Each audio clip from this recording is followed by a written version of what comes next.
Bab 176. Hampir sepanjang hari berawan. Di malam hari, matahari benar-benar menembus awan dan mewarnai matahari terbenam dengan warna merah cerah. Hal ini membuat keempat wanita cantik yang berkumpul menjadi semakin mempesona. Semua orang di tempat kejadian tidak bisa tidak melihat ke arah mereka. Para pria tidak bisa mengalihkan pandangan mereka sementara para wanita memandang mereka dengan sangat iri. Ini memberi mereka rasa asam yang kuat, dan mereka tidak bisa tidak bertanya pada diri sendiri, ada begitu banyak wanita cantik di dunia, mengapa dia tidak bisa menjadi salah satu dari mereka?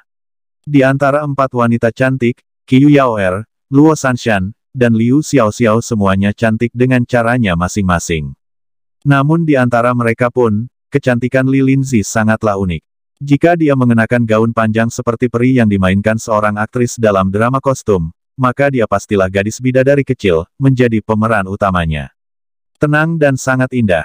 Dari sudut manapun, Li Linzi tampak sempurna.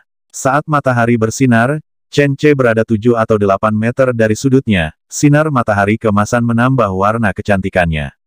Tingginya lebih dari 1,7 meter. Antara Luo Sanshan dan ketiga gadis itu, dia sudah setengah kepala lebih tinggi.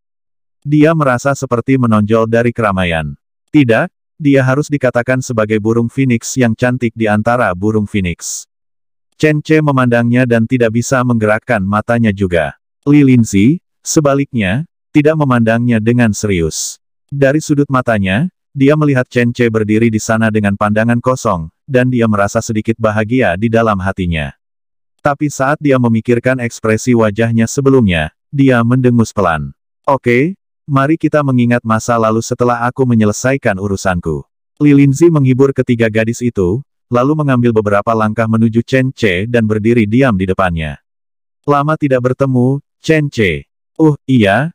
Halo, lama tidak bertemu, lama tidak bertemu. Chen Ce menggaruk kepalanya. Tidak ada ingatan tentang Li Linzi sama sekali di pikirannya. Jadi apa yang dilakukan Chen Ce pada wanita ini sebelumnya? Bagaimana Chen Ce bisa berbicara tanpa terlihat canggung? Kamu memang telah berubah. Meskipun dia telah mendengar tentang perubahan Chen Ce selama ini, dia masih merasa sangat terkejut ketika dia benar-benar berkomunikasi dengan Chen Ce. Di masa lalu, Chen Ce memiliki mata yang tajam, dan ketika dia melihatnya, dia tampak seperti musuh yang membunuh ayahnya.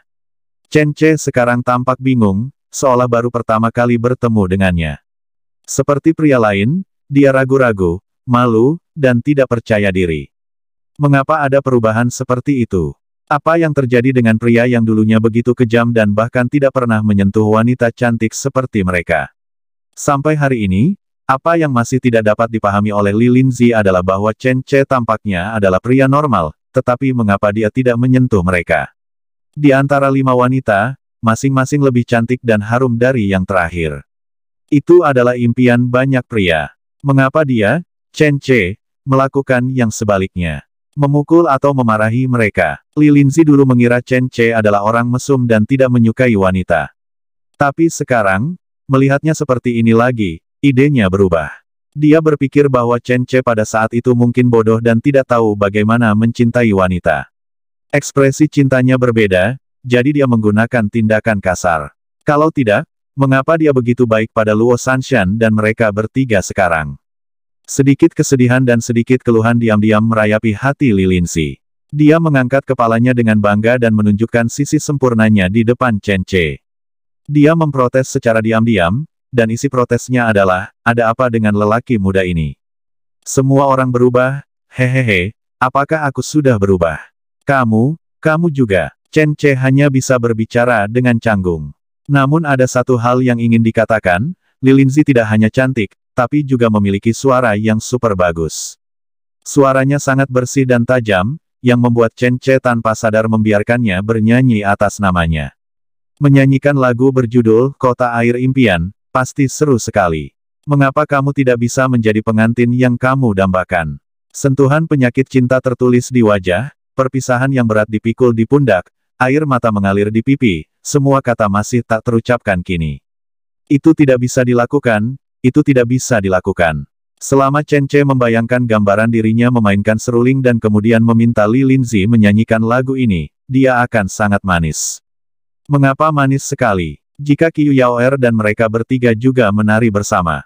Terus terang, saat melihat Li Linzi sekarang, Chen Ce hampir memikirkan nama untuk bayinya. Namun saat berikutnya, kata-kata Li Linzi menarik Chen Ce keluar dari fantasinya. Jadi, apakah kamu sudah memikirkannya? Kapan kita akan bercerai? Suara tajam Li Linzi, setiap kata yang menetes seperti mata air, sangat enak didengar, tetapi jika digabungkan menjadi satu kalimat, itu menjadi pisau yang mematikan, memotong Chen Ce berkeping-keping. Apa? Ada apa? Siapa yang meminta perceraian? Meskipun ini adalah era ketika jumlah perempuan lebih banyak daripada laki-laki, dan meskipun hukum dinasti Zhou besar melindungi laki-laki, hukum tersebut juga mengizinkan perceraian, tetapi hal itu sangat jarang terjadi. Lagi pula, di era ini, sangat sulit untuk makan lengkap. Siapa yang punya waktu untuk bercerai satu sama lain? Hanya saja Li Linzi dan Chen Ce jelas bukan orang yang berjuang dengan makanan dan pakaian. Bukankah kamu mengirim seseorang ke Gunzu untuk mencariku, mengatakan bahwa kamu ingin aku kembali dan bercerai denganmu? Sekarang aku kembali, kapan kita akan pergi mengurus perceraiannya? Ketika Li Linzi mengatakan ini, seluruh tubuhnya memancarkan hawa dingin yang tak tertandingi. Seperti gunung es berusia 1000 tahun, ia tidak hanya mengusir orang yang jaraknya ribuan mil, tetapi juga ingin membekukan orang sampai mati. Sepasang mata bulat besar menatap dengan keras kepala, dan bulu matanya yang panjang dipenuhi dengan keluhan. Mereka sedikit gemetar, dan masing-masing sepertinya menuduh Chen Ce kejam. Omong kosong, kapan aku pernah melakukan ini sebelumnya? Aku bahkan berkata bahwa aku akan pergi ke Gunzu untuk menjemputmu dalam beberapa hari ke depan. Bagaimana aku bisa mengirim seseorang untuk mencarimu? Terlihat dia kembali hari ini untuk menyelidiki. Meskipun Chen Ce masih tidak mengerti bajingan mana yang membuat omong kosong seperti itu, dia pasti bisa menyangkalnya. Sial, bajingan mana yang berbohong padamu? Kamu cantik sekali, kamu terlihat seperti putri peri. Aku pasti sudah gila jika ingin menceraikanmu. Inilah sanjungan kecilnya. Meskipun ekspresi Li Linzi tetap tidak berubah, matanya tiba-tiba melembut. Dengar, wanita bisa memakai banyak pakaian, tapi kamu tidak akan pernah bisa memakai sanjungan. Tidak peduli betapa cantiknya dia seperti putri peri, sanjungan tidak akan berhasil. Jika satu tidak berhasil, maka buatlah dua. Hei, Li Linzi berbalik dengan ringan, memanggil adik laki-lakinya, dan berkata, saya tidak berbohong. Saudara laki-laki saya bisa bersaksi. Kemarin sore, seseorang datang ke Gunzu khusus untuk mencari saya, mengatakan bahwa dia adalah temanmu, dan dia membawa pesan darimu, memintaku untuk kembali dan bercerai. Chen Ce, apakah kamu tidak berani mengakuinya? Mungkinkah karena kamu melihatku sekarang, dan mengira aku cantik, jadi kemudian kamu menyesalinya? Dia sepertinya bertanya-tanya, tapi sebenarnya dia menegaskan kecantikannya. Saat Chen Ce hendak menjelaskan, adik laki-laki Li Linzi mengelilinginya dan mengepung Chen Ce. Benar? Orang itu kemarin menjelaskan bahwa kamu, Chen Ce, yang mengirimnya ke Gunzu untuk menyampaikan pesan tentang bercerai. Kamu adalah bajingan Chen Ce. Kamu benar-benar bajingan yang tidak tahu berterima kasih. Kakak perempuan tertuaku harusnya menikah dengan sosok seperti dewa. Beraninya kamu memukulinya dan tidak memberinya makanan. Kamu bajingan, aku harus memenggal kepalamu dan menggunakannya sebagai bola untuk kakak perempuan tertua. Dulu kamu meremehkan kakak perempuan tertua, tapi sekarang kakak kami sudah menjadi terhormat. Cepat keluarkan surat-surat dan bercerai, lalu angkat pantatmu dan biarkan aku menendangmu beberapa kali untuk melampiaskan amarahku. Itu dia. Adik-adik Li Linzi ini menjadi semakin impulsif ketika mereka semakin banyak berbicara. Beberapa orang menyingsingkan lengan baju mereka dan bersiap untuk mengalahkan Chen Ce. Chen Ce berkeringat dingin. Tentu saja, itu bukan karena dia takut pada orang-orang ini, karena meskipun mereka mengepung dia dengan tatapan galak, Chen Xiaobing, Tong Dalei, Xiao Zuang dan yang lainnya juga bergegas dari belakang mereka pada saat yang bersamaan suasananya tegang. Waktu menjadi sangat mencekam lagi. Alasan mengapa Chen Ce berkeringat dingin hanya karena mendengar kata-kata mereka, dia memikirkan perbuatan yang dilakukan oleh bajingan pemilik tubuh Chen Ce sebelumnya itu. Insiden kekerasan dalam rumah tangga yang melibatkan Luo Sanshan, Liu Xiaoxiao, dan Qiu Yaoer telah berakhir. Selama setahun terakhir, kebaikan Chen Ce kepada mereka telah menutupi tindakan berlebihannya sebelumnya. Tapi bagaimana dengan Li Linzi? Orang-orang terdekatnya masih mengingatnya. Meski yang melakukan kekerasan dalam rumah tangga bukanlah Chen Che, tapi, bagaimana menjelaskan hal semacam ini? Anda tidak bisa mengatakan bahwa dia benar-benar melakukan perjalanan melintasi waktu, bukan? Masalah yang ditaburkan oleh pemilik tubuh sebelumnya, sekarang harus diambil alih oleh dirinya sendiri. Melihat pasukan di kedua sisi hendak mengambil tindakan, Chen Che melambaikan tangannya, semuanya, mundur. Meskipun penduduk desa Chenjia tidak puas, mereka semua mundur dengan patuh. Li Linzi juga berbicara dengan lembut, dengarkan dia, kalian juga mundur. Adik laki-lakinya juga mundur beberapa langkah, namun mata kanibal mereka masih tertuju pada Chen Che. Li Linzi juga menatap Chen Che, dan dia juga ingin mendengar apa yang akan dikatakan Chen Che. Chen Che menyentuh dagunya, merenung sejenak, dan tersenyum pahit. Bagaimana menjelaskannya? Tidak ada cara untuk menjelaskannya. Bagaimanapun, kekerasan dalam rumah tangga adalah sebuah fakta. Ini adalah sesuatu yang tidak dapat dihindari oleh siapapun. Jika Anda menyangkal 1000, Anda akan mendapatkan fakta 10.000. Tidak peduli bagaimana Anda mengatakan atau menjelaskan kesalahan Anda sendiri, semuanya tidak masuk akal. Berbicara lebih banyak hanya memberi orang lain jalan keluar untuk melampiaskannya. Lalu apa yang harus Anda lakukan jika ingin terbebas dari situasi ini? Setelah Chen Che berpikir sejenak, dia memutuskan untuk mencoba menjernihkan air yang sudah keruh. Li Linzi jelas merupakan seorang intelektual dan wanita yang pintar tidak mudah dibodohi. Tapi jelas dia masih merasa aneh dengan dirinya sendiri.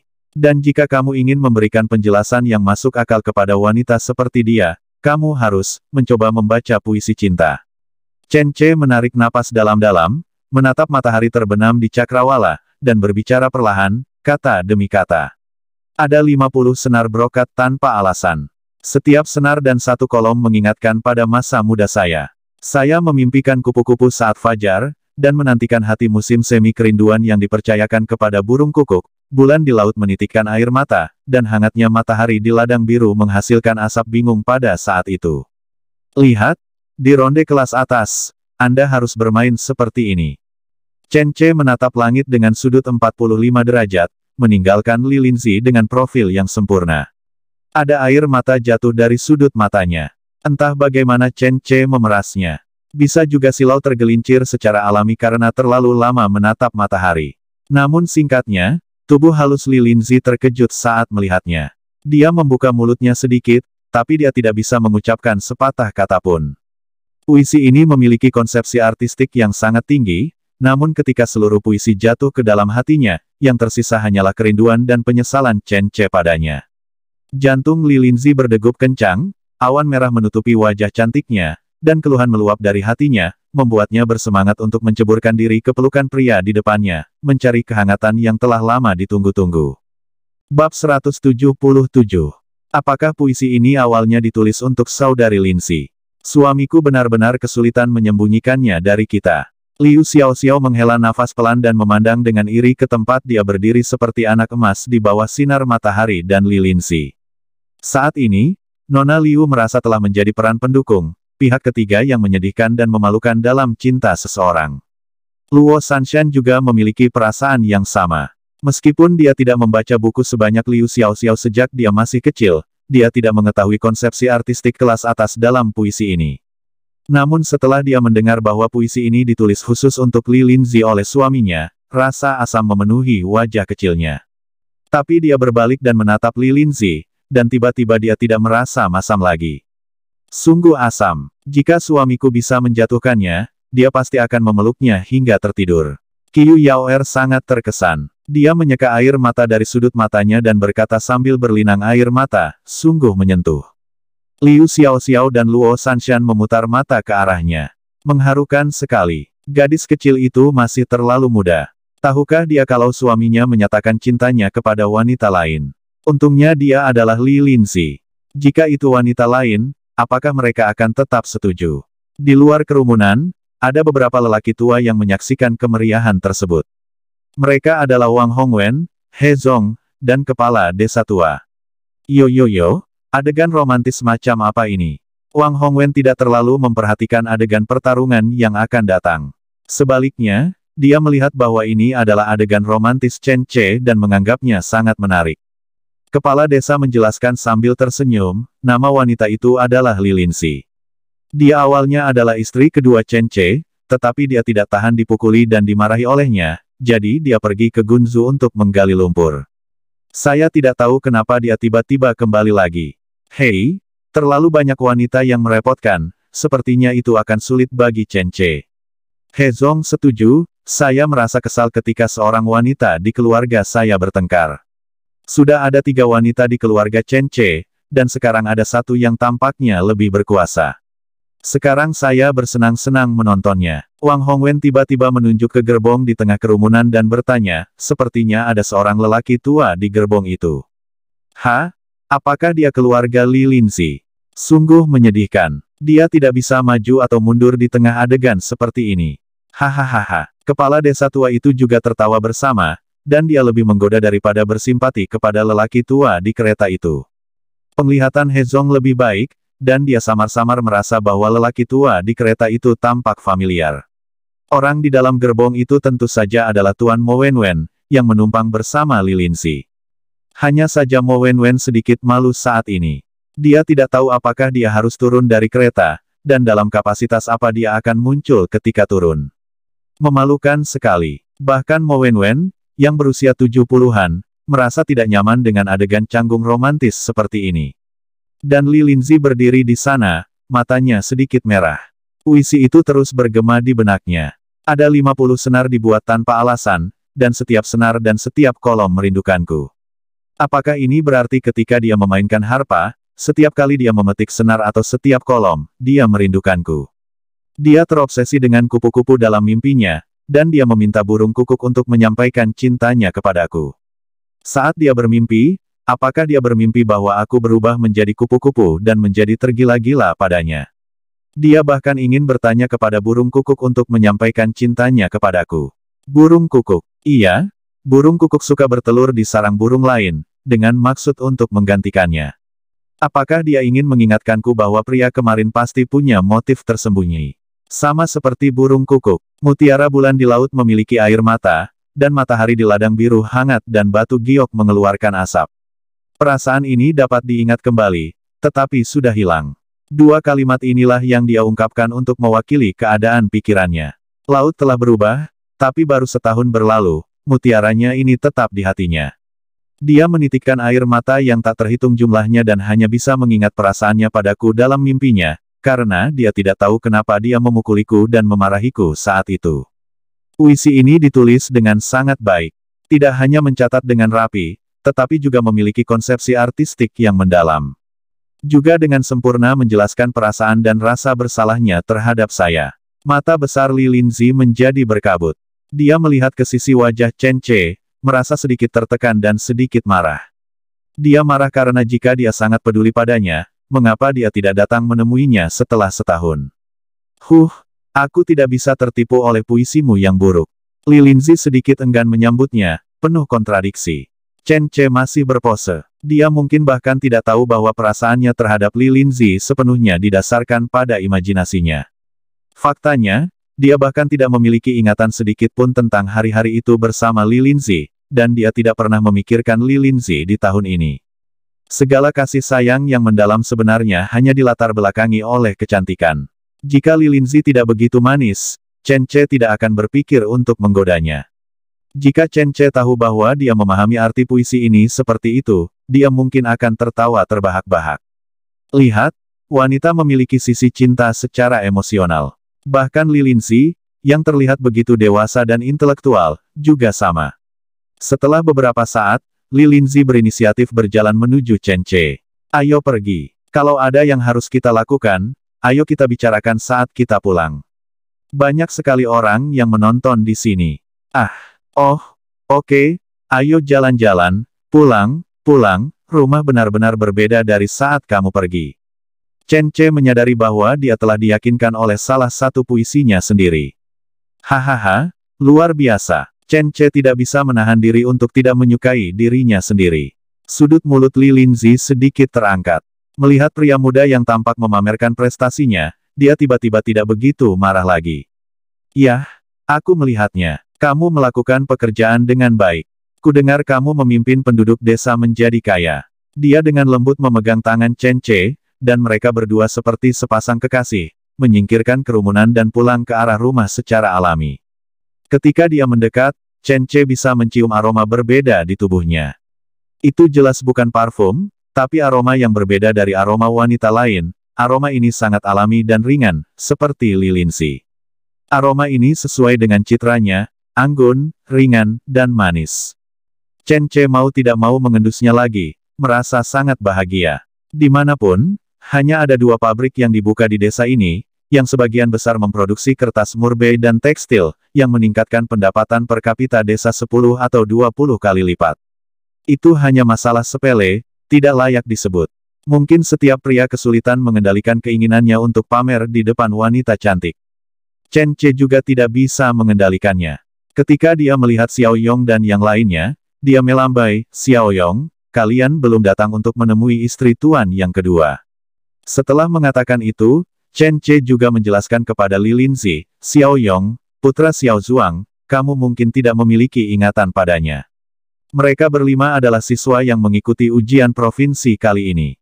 Mereka mengerjakan ujian dengan sangat baik. Mereka mendapatkan peringkat 5 teratas di wilayah ini.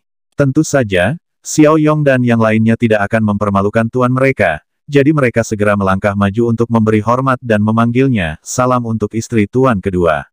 Wajah Li Linzi memerah. Dia adalah gadis berbunga kuning, dan dia sebenarnya disebut istri tuan mereka. Hal ini membuatnya sedikit bingung. Oke, halo semuanya. Pada saat ini, Li Linzi akhirnya menyadari bahwa dalam perjalanan pulang, informasi yang dia anggap salah dan tidak benar ternyata benar. Misalnya, Chen Che membawa seluruh desa menjadi kaya. Contoh lainnya adalah 5 anak keluar dari desa Chenjia dan bersama-sama mereka lulus mendapatkan peringkat 5 besar dalam ujian provinsi Tongsheng. Contoh lainnya, Chen Che berubah dari seorang pemburu kecil yang buta huruf di pedesaan menjadi dikagumi oleh seluruh desa. Dia dapat melihat bahwa Chen Che sangat dihormati oleh orang-orang di desa. Kalau tidak, bagaimana orang-orang di desa bisa membela dan memperjuangkannya? Ketika Tong Dalei, Chen Xiaobing dan yang lainnya bergegas membela Chen Che, mereka tampak seperti Lin Dalei, Mo Xiaoyu dan lainnya yang berjuang untuk Li Linzi. Chen Che awalnya ingin pulang bergandengan tangan dengan Li Linzi. Tapi dia tidak menyangka kalau Qiu Yaoer dan mereka bertiga sama sekali tidak ingin Chen Che menghabiskan waktu berduaan dengan Li Linzi. Mereka berlari ke arah Li Linzi, berkerumun, atau memeluk pinggang, atau meletakkan tangan di bahu, atau mengaitkan tangan, lalu mengobrol tanpa henti. "Saudari Linzi, lihat, desa kita menyala di malam hari. Ini disebut lampu jalan, menyala setiap malam. Kak Linzi, lihat, itu bibit bunga yang dibeli dan ditanam suami kita. Katanya namanya bunga gesang. Indah sekali. Setiap rumah tangga menanamnya. Tempat bermain anak-anak di sana namanya lapangan sepak bola. Kudengar dulu namanya Cuju, tapi sekarang suami kita menggantinya menjadi sepak bola. Anak-anak bermain dengan lucu, dan Yaoer juga menyukainya, sangat sengit untuk bermain. Akademi yang baru dibangun di sini adalah versi sekolah yang ditingkatkan. Akademi kita sebelumnya hanya dapat menampung terlalu sedikit siswa.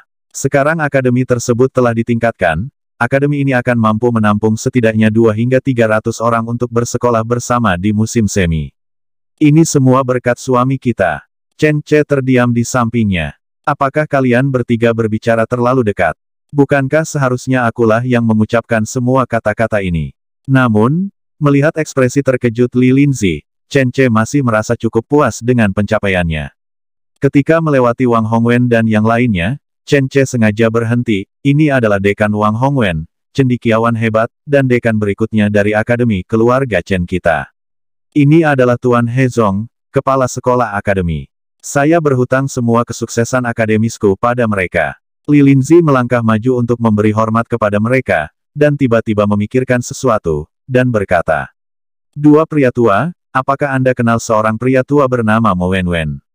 Wang Hongwen memandang Li Linzi dengan heran, "Tentu saja. Itu teman dekatku. Bagaimana Nyonya Li mengenalinya?" Dan jantung He Zong berdetak kencang, dan dia tidak bisa menahan diri untuk tidak melihat ke arah kereta.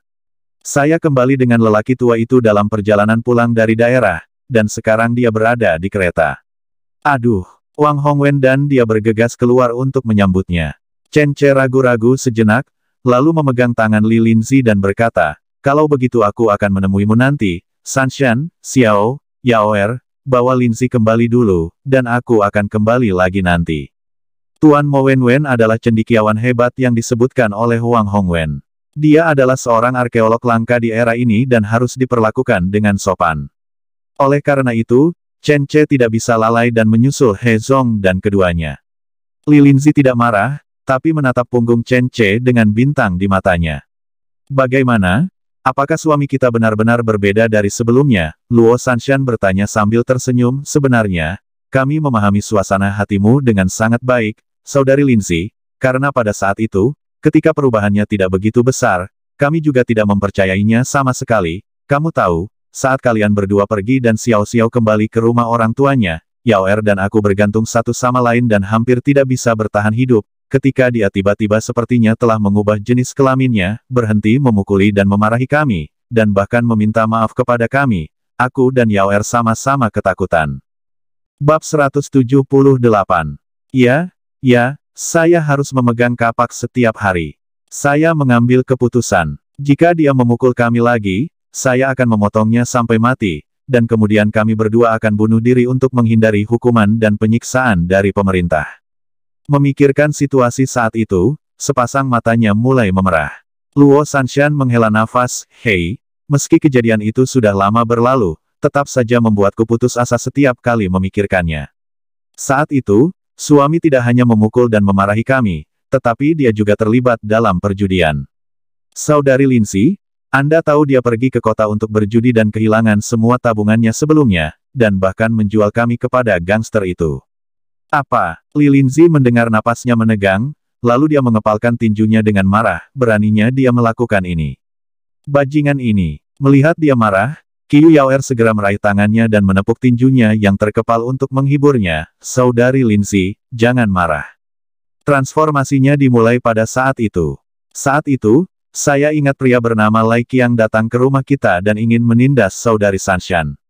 Saya belum ada di rumah, saya pergi ke gunung untuk menebang kayu. Melihat Lai Qiang akan berhasil, suami kita tiba-tiba berubah pikiran. Luo Sanshan menggelengkan kepalanya dan berkata, ini bukan perubahan yang tiba-tiba, tetapi suami jatuh dan kemudian berubah total. Ketika Lai Qiang mencoba menindas saya, suami kita mulai membantu saya. Petik 2. Li Linzi mengerutkan kening, saya ingat Lai Qiang. Bukankah dia bajingan yang sangat tinggi dan kuat?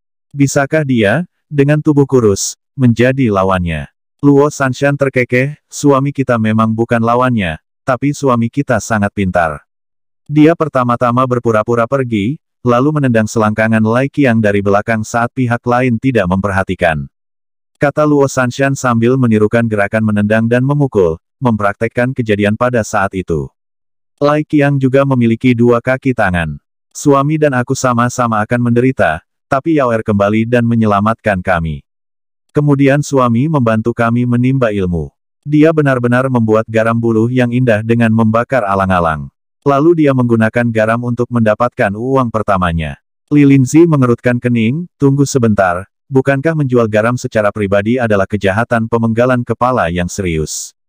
Iya, jadi suami kita langsung menukarkan cara pembuatan garam buluh dengan pedagang garam, agar tidak dianggap menjual garam secara pribadi. Kemudian, mereka yang menindas kami, seperti Lai Qiang itu, semuanya dibunuh oleh suami kita, dan tubuh mereka dibuang ke pegunungan untuk memberi makan para serigala. Apa? Li Linzi membuka mulutnya karena terkejut, apakah dia telah membunuh seseorang? Liu Xiao dengan cepat berkata, ini semua untuk kita. Suami berkata bahwa jika seseorang tidak kejam, dia tidak akan bisa berdiri teguh.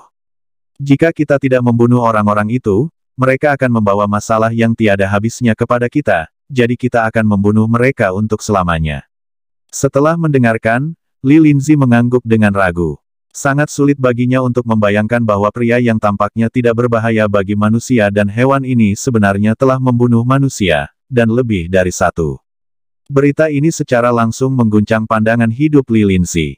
Saat keempat gadis itu berjalan pulang, mereka memberitahu Li Linzi tentang tahun-tahun yang lalu.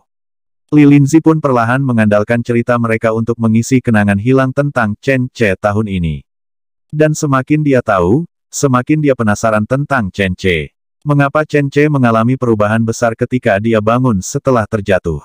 Ini seperti orang yang berbeda. Di sisi lain, Chen Ce sudah pergi untuk meminta maaf kepada Tuan Mo Wenwen, mengatakan bahwa dia telah mengabaikannya.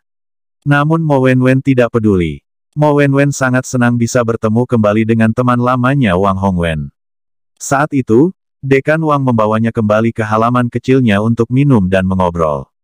Selain Mo Wenwen, ada juga orang seperti Lin Dalei yang perlu dimukimkan terlebih dahulu. Mereka saling menatap. Mereka tidak berpindah-pindah tanpa perintah kakak perempuan tertua mereka. Melihat Chen Ce datang, mereka semua menatap Chen Ce, seolah mata banteng mereka akan memakan Chen Ce hidup-hidup. Meskipun kakak perempuan tertua mereka tidak mengizinkan mereka menimbulkan masalah, mereka masih sangat membenci Chen Ce. Mereka tidak tahu banyak tentang pengalaman masa lalu kakak perempuan tertua, tetapi mereka tahu bahwa Chen Ce, seorang bajingan, yang memukuli kakak perempuan tertua mereka yang cantik dan berbakat. Di mata Lin Dalei dan yang lainnya, bagaimana dia, Chen Ce, bisa begitu berbudi luhur? Bukankah dia hanyalah seorang pria tampan dengan penampilan yang sedikit lebih baik? Bagaimana dia bisa menikahi seseorang seperti kakak perempuan tertua, dan kemudian memukuli kakak perempuan tertua seolah-olah dia bersalah?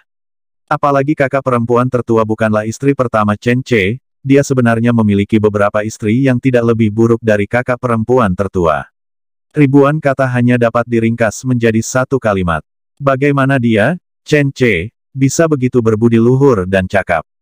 Ada ribuan alasan mengapa Lin Dalei dan yang lainnya bersedia mengikuti Li Linzi dan menjadi adik laki-lakinya, tetapi hampir semuanya tidak terlepas dari kecantikan dan pesona pribadinya. Mereka menghormati Li Linzi sebagai tuannya, jadi masuk akal untuk menganggap Chen Ce, yang pernah menganiaya Li Linzi, sebagai musuh mereka. Chen Ce jelas merasakan aura permusuhan mereka, tapi dia tidak peduli. Ini desa Chenjia. Bisakah 10 orang ini membuat heboh di desa Chenjia? Chen Ce tidak hanya menghormati mereka, tetapi dia juga dengan murah hati mengundang mereka untuk tinggal di pabrik di desa Chenjia. Ada kamar tamu dan asrama di sana, yang sempurna untuk menyambut tamu seperti mereka. Tentu saja, Chen Ce tidak perlu membawanya ke sana secara pribadi. Hal semacam ini diserahkan kepada pengurus rumah tangga, Lao Lu. Sebagai pengurus rumah tangga dan penjaga toko di keluarga Chen, Lao Lu adalah orang yang baik dan dapat menangani hal-hal ini dengan mudah. Semuanya, ini kamar tamu keluarga Chen. Kalian bebas memilih kamar yang kalian suka. Ada kamar mandi terpisah di dalam kamar.